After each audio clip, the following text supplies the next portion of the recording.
Our secretariat in higher education. We said to the DGF, you must have the minister, whether it's minister or deputy minister, into our province so that we can be able to solve issues. So national office of Kosan next week attending that meeting. We'll be able to speak to the leadership of Kosan so that we can be able to make a positive plan.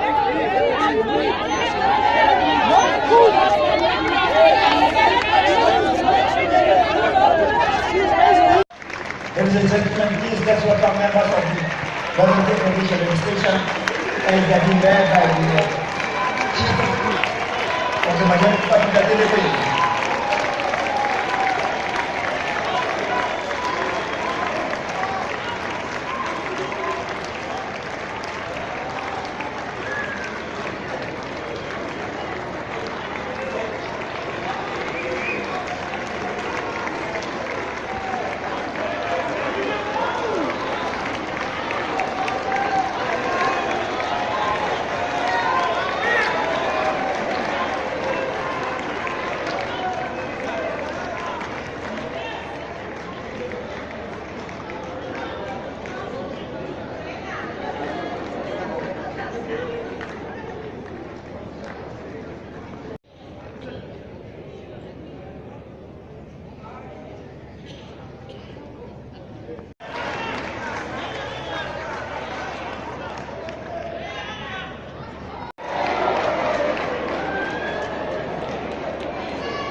We are welcome.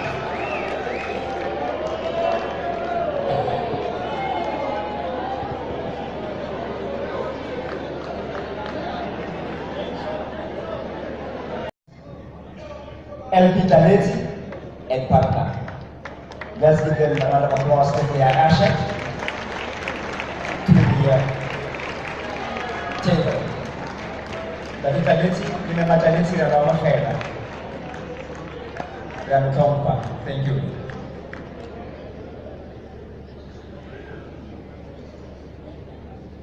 Can I just ask them to rise?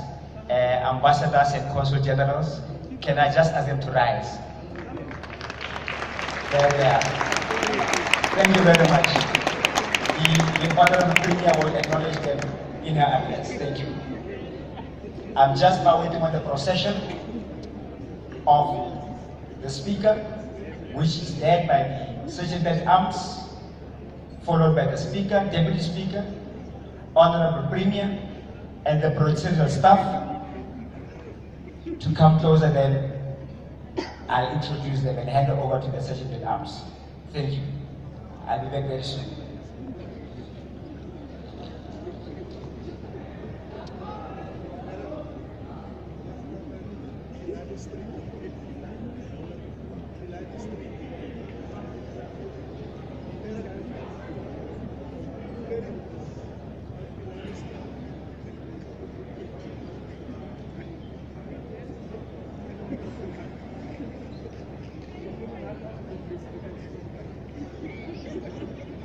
Or make you aware that when the House is in progress, you are not allowed to participate in the proceedings.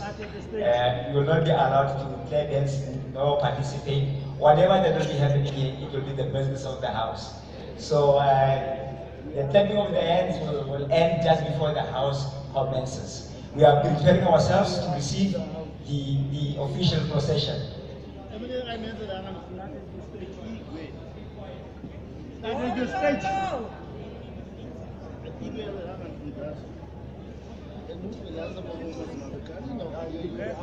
Ambassador of Nigeria. Yes. Ambassador of Nigeria.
Ladies and gentlemen, I now invite the House to rise as we welcome the procession led by the Sergeant at Arms, and now I hand over officially to the Sergeant at Arms.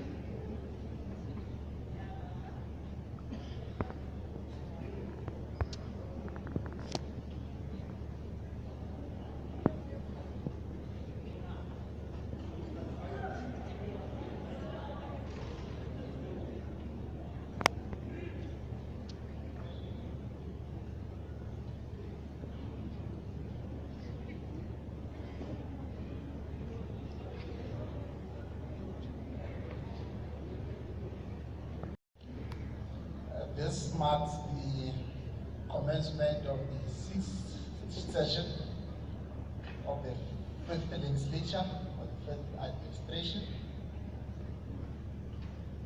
And indeed, we are left with less than 78 days before 76 days exact, before the election day. And therefore, with this announcement, I officially declare the session open. I will now allow to have a meditation or silent prayer.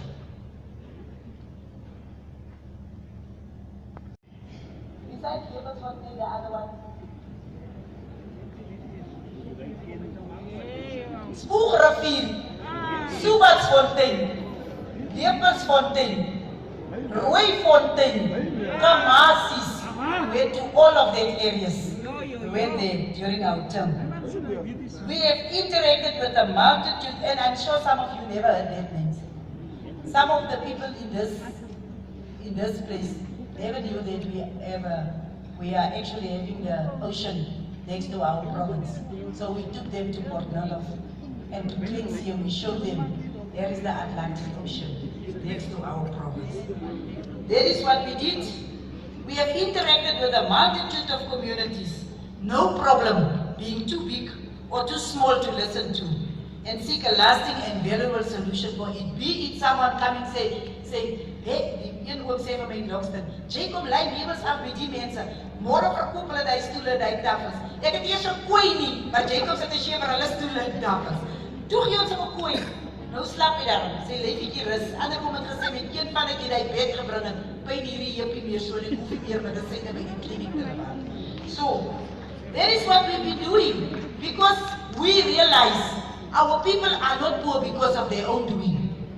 We were in Lockston, and one man stood up telling me, these people have been working for me for 14 years, and now the government doesn't want to give them a home. Except from, ek het so klop mense wat nooit vir my gewerk het nie, maar ek het uitgegaan en saam met ander mense vir hulle huise gebou.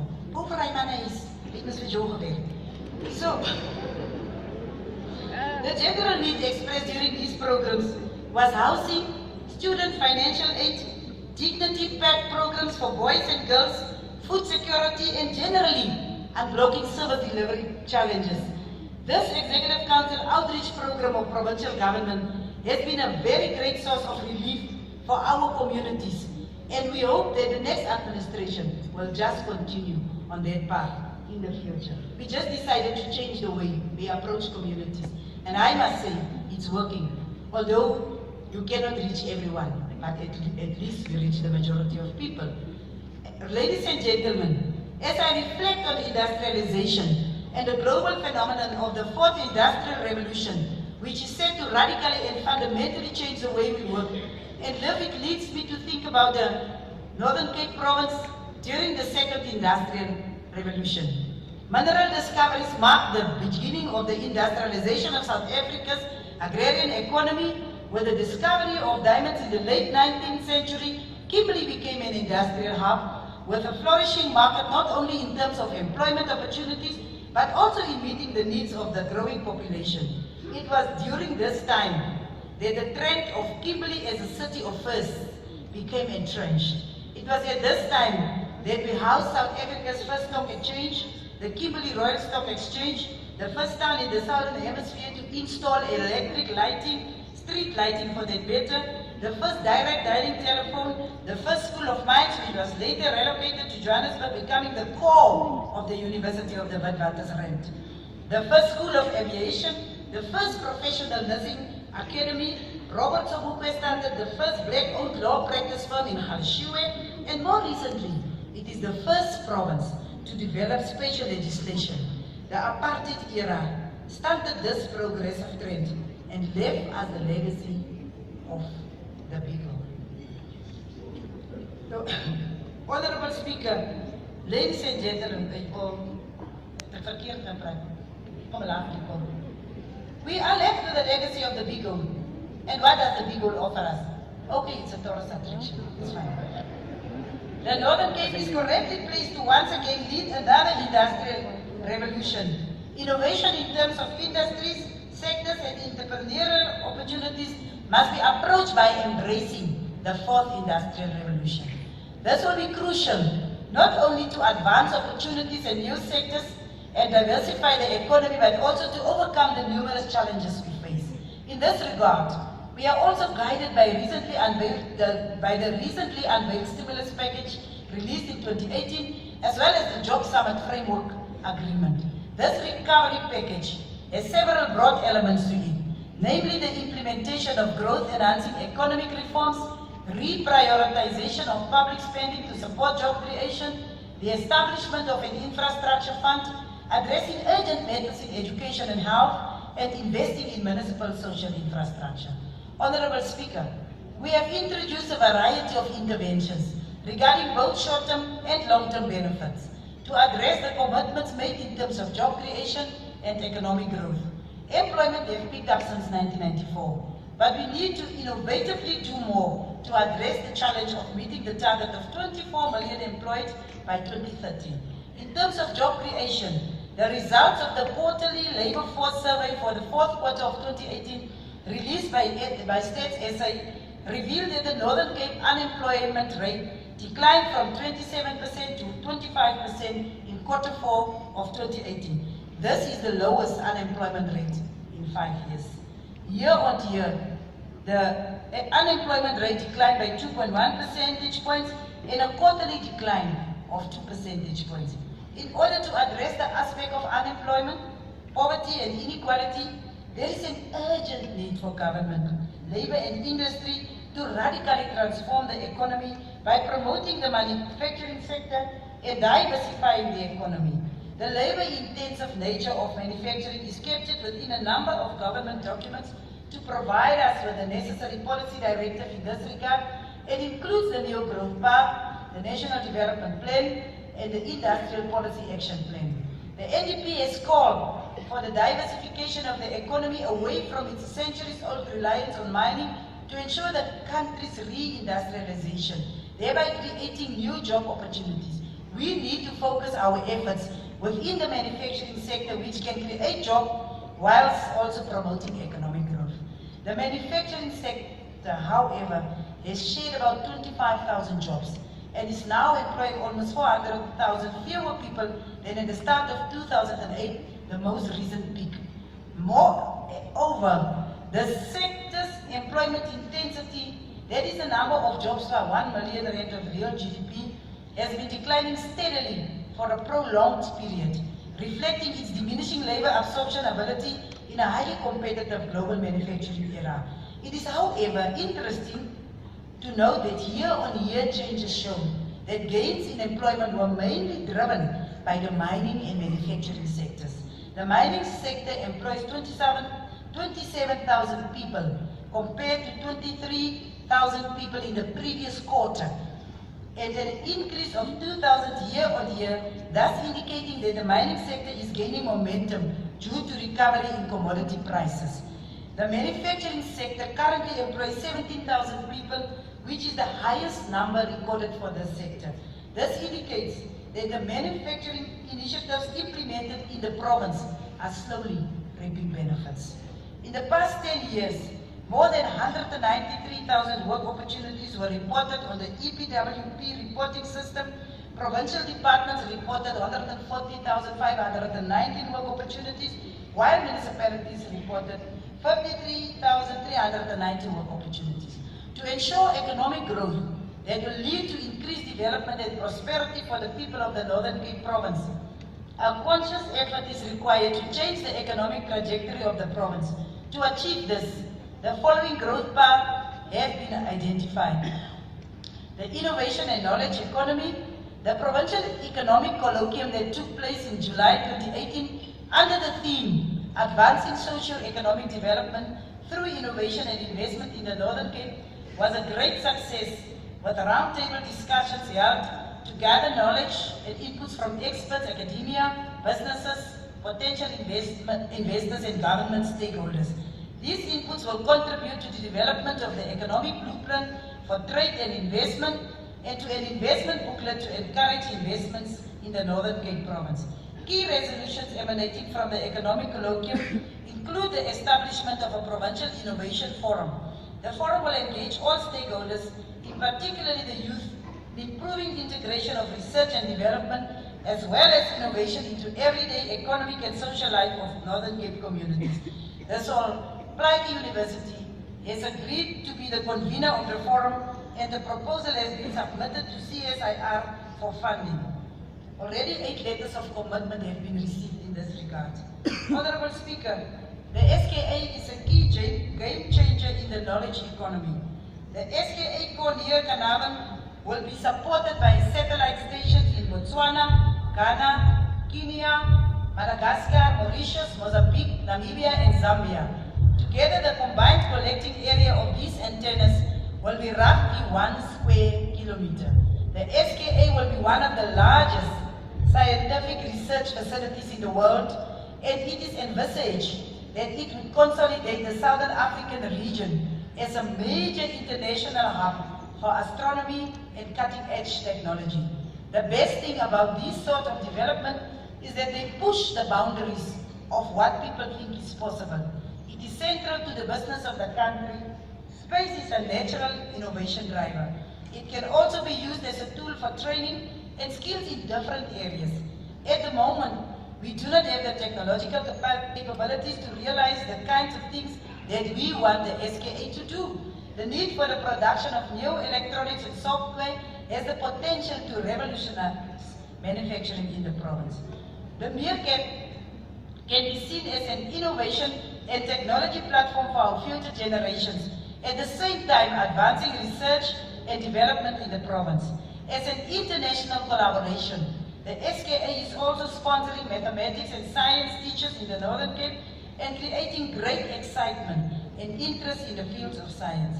We were greatly pleased to be part of the launch of the 64-dish near-cut telescope, which was held on the 13th July 2018, officiated by the Honorable Deputy President, Mr. Didi Mabuza.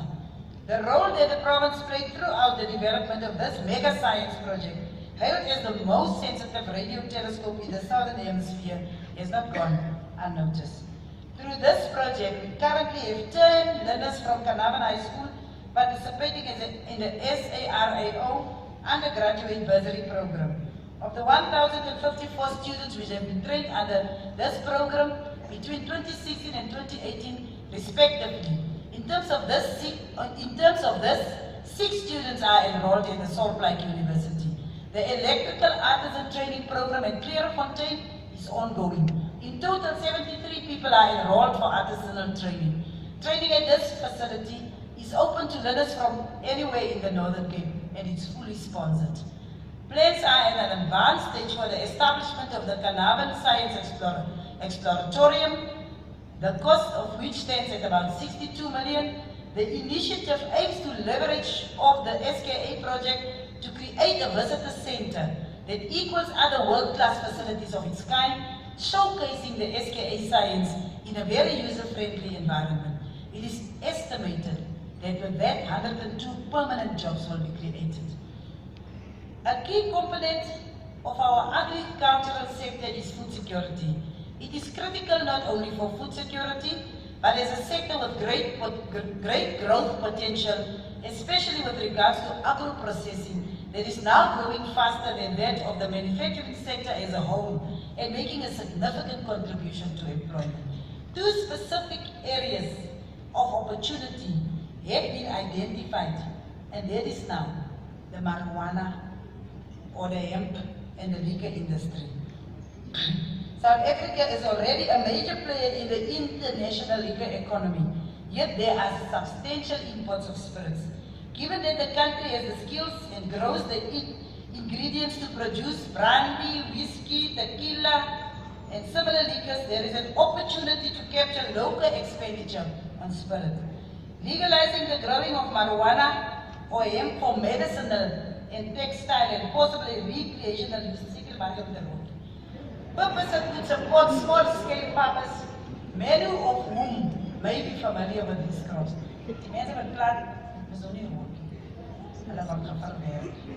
One of the key obstacles is the equity in terms of either access to and ownership of land. In terms of redistribution, the following allocations: 43 land claims were settled and 164 land claims were finalized. That is now generally. Agro-processing initiatives include the following: on farm infrastructure, Grabwater, Kap, Farpan, Dangba, Farm 107 and Belsbeek were linked to the redistributed land in ZFKO, Namakwa, Pixtika, Seme, JTG and Francisburg respectively.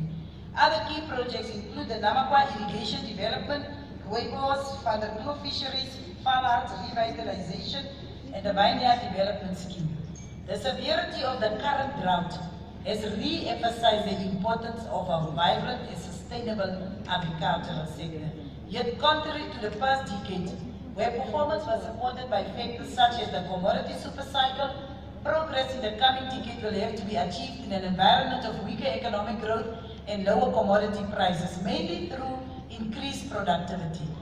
Through a partnership with the private sector, the government is implementing an agricultural policy action plan. It proposes a number of transversal interventions that complement but also go beyond the specific sectoral interventions identified. One of the major interventions has been the promotion of the agri-parks or the cooperatives and clusters in each of the 27 poorest district municipalities. South Africa is well known for its production of coal, gold, platinum, zinc, fluorspar and diamonds. The Kimberley process certification scheme shows that the global diamond production reached 150.86 million carats, valued at about $15.87 billion in 2017. The mineral industry has been a critical component of the province's economy since the start of diamond mining in Kimberley in 1888 and remains so today. De Beers, which is embedded in the history of the province, has indicated in the 2018 Diamond Insight report that a new record has been set with a high of $82 billion in 2017. The driving forces behind this were the Millennium and Generation Z consumers, who accounted for 66% of the global diamond sales. As much as the mining houses seem to have captured the attention of the youth, it is critical for the Northern Cape government to also reflect on the impact of the mining industry on the lives of our people in the province, especially the youth. We note that mining affected communities continue to bear the greatest burden of mining. Losing farmland to mining operation, facing environmental harm and degradation, suffering from illnesses caused by pollution. More recently, we have seen the retrenchment of miners with the concomitant miseries that unemployment, poverty, and deepening inequality brings. Our government interventions in this regard require partnership with our mining houses and other key stakeholders in order to realize our objective of the revitalization of mining towns in the province. In the spirit of cooperation, we can jointly transform the mining industry in this province. It is critical to ensure now that going forward, that the people of this province reap the long-term benefits of this mineral wealth. In the era of the most radical small-scale mining transformation agenda in our lifetime, I am saddened to say our people still battle with bread and butter issues. Our people are impoverished and their dignity has considerably diminished, not because of the ineptness, but rather of a legacy we need to unshackle ourselves from. The consequence of this legacy is that we do not benefit from our mineral resources. The benefits are still in the hands of a few. We are working tirelessly to turn this around, to ensure that our people benefit from the multitude of mineral resources at their doorstep. Through the intervention of the Office of the Premier, in consultation with Plaatjie and Goedemoed Mines, the National Department of Mineral Resources has agreed to issue small-scale mining permits. This has set the Northern Cape on a path to embark on a new era of development, shaking the foundation of the colonial economic establishment. The Northern Cape small-scale mining community is often confronted by a wide range of challenges. An interministerial committee was also established to oversee the implementation of integrated and sustainable human settlements, improve living and working conditions of mine workers, and determine the developmental path of mining towns and the historic labor-sending areas. The main objective of the Mining Town Revitalization Program is the eradication of informal settlements in the main mining towns throughout South Africa. In the Northern Cape, the following 6 key municipalities were identified for the implementation thereof, and it is Plaatjie, Polokwane, Tsansavane, David Kruiper, Gamagara, and Gasigonyana municipality. The funding for 20 million for each municipality has been ring-fenced in terms of Division of Revenue Act. The lack of bulk water, sanitation, and electricity precludes the successful implementation of the program. The Northern Cape province is rich in minerals, particularly diamonds, zinc, copper, iron, and other base metals, limestone and manganese. The iron ore industry is globally competitive, with South Africa being seen as a major role player. We acknowledge the positive initiative of some mining houses, such as Orion Minerals, who is conducting a feasibility study on the Priska zinc copper project, a volcano, massive sulfide steel deposit, with the aim of establishing new operations at the site which has been inactive for the last 26 years. The province houses Gamsberg mine, which is a world leader in zinc mining and one of our major investors. President Cyril Ramaphosa, through his global investment drive, and Thijs Vedette, the owner of the Gamsberg mine, is Vedette here. Hi, Ashley. We are telling the people about you now. Owner of the Gamsberg mine, to increase and expand the investment in the Northern Cape to include a smelter and fertilizer manufacturing factory. I don't know, it is not mentioned here, but this mine will be opening officially on the 28th of February.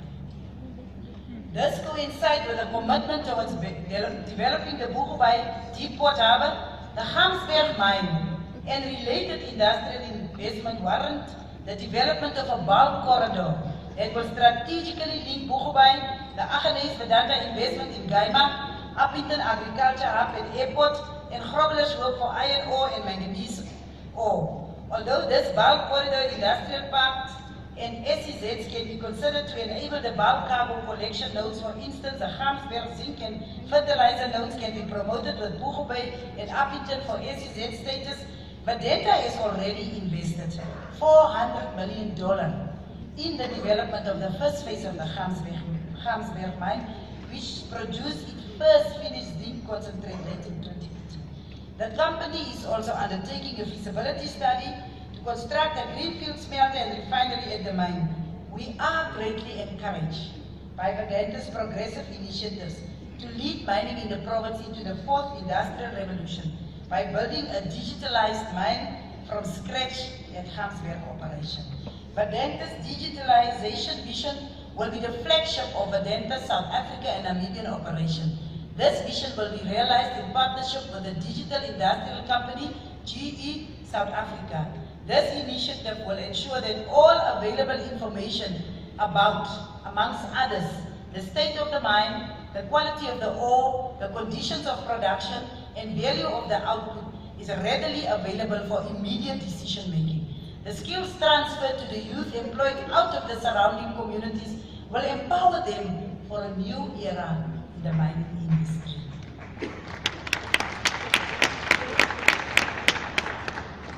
Quartz is also a key contributor for the fourth industrial revolution, since it is used in the manufacturing of semiconductors, fiber optic cables and ceramics.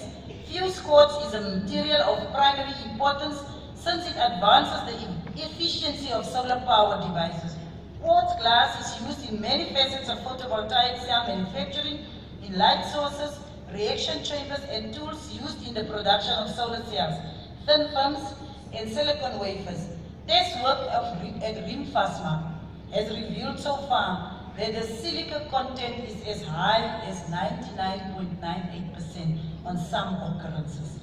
Mintech will provide technical services to DFM, a black-owned mining startup company with a focus on the mining and beneficiation of quartz to a purity standard higher than 99.9%.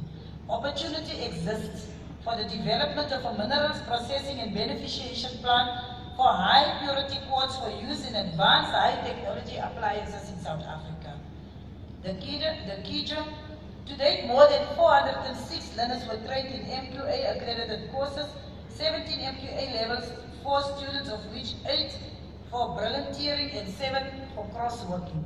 Of the 17 students, 13 have completed their training and their assessments and moderation reports have been forwarded to the Mining Qualifications Authority for verification.